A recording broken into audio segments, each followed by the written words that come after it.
নদীর পাড়ে এক পণ্ডিত বসবাস করত। সে প্রতিদিন নিয়ম করে এক গয়লানির থেকে দুধ নিত, কিন্তু সেই গয়লানি প্রায় প্রতিদিনই তাকে দেরি করে দুধ দিয়ে যেত।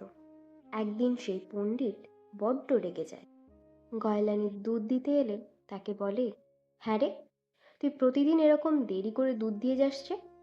সে বলে, আমি কি করব বলো, তুমি যত সকালেই চাও না কেন আমি তোমাকে দুধ তত সকালেই দিয়ে যেতে পারি, কিন্তু ওই মাঝি, সে যে দেরি করে ঘুম থেকে ওঠে, আর তার জন্যে আমার নদী পারাপার করতে দেরি হয়ে যায়, তাই দুধ দিতেও দেরি হয়ে যায়।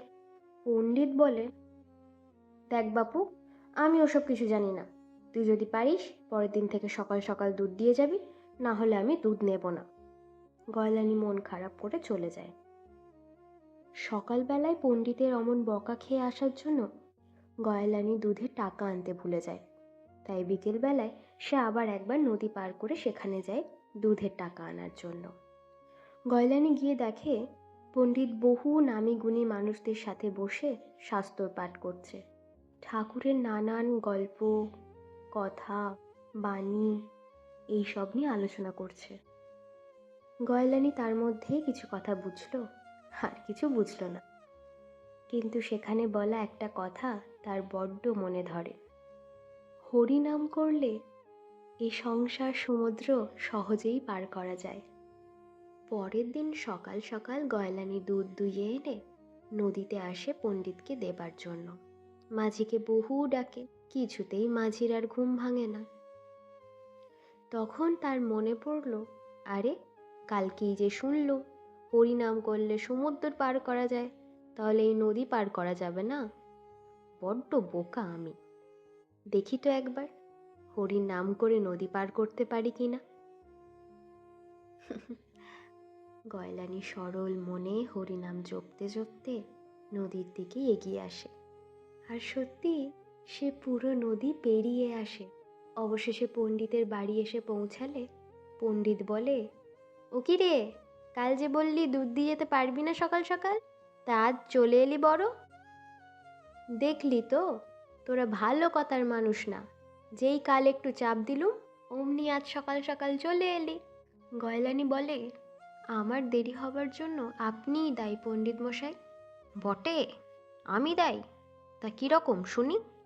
গয়লানি বলে, আপনি যদি আমাকে আগে বলতেন যে হরিনাম করলে সমুদ্র নদী সব একবারে পেরিয়ে আসা যায়, তাহলে তো আমার দুধ আনতে আর দেরি হতো না। পণ্ডিত শুনে অবাক হয়, হরিনাম করে তুই নদী পার করে এসেছিস? গয়লানি বলে, তা নয় তো কি। পণ্ডিত বলে, বেশ, দেখা দেখি কেমন করে গেলি তুই। গয়লানি আবার সরল মনে হরিনাম জপতে জপতে নদীর দিকে এগিয়ে যায়। পণ্ডিত দেখে সত্যিই গয়লানি জলের ওপর হেঁটে হেঁটে নদী পার করে ফেলল।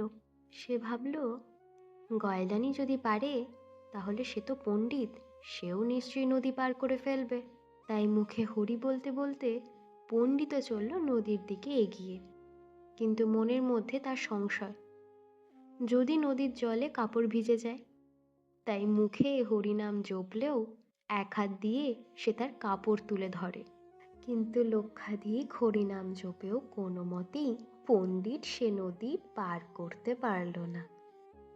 আসলে শাস্ত্রে বলা কথা কেবল মুখে বললেই হবে না, মন দিয়ে প্রাণ দিয়ে তা বিশ্বাসও করতে হবে। সরল মনে গয়লানি তা বিশ্বাস করেছিল, তাই সে পার হয়ে গেল। আর মনে সংশয় নিয়ে যে পরীক্ষা করার চেষ্টা করেছিল সে ব্যর্থ হলো। বিশ্বাসে মেলায় বস্তু, তর্কে বহু দূর। হরি হরি।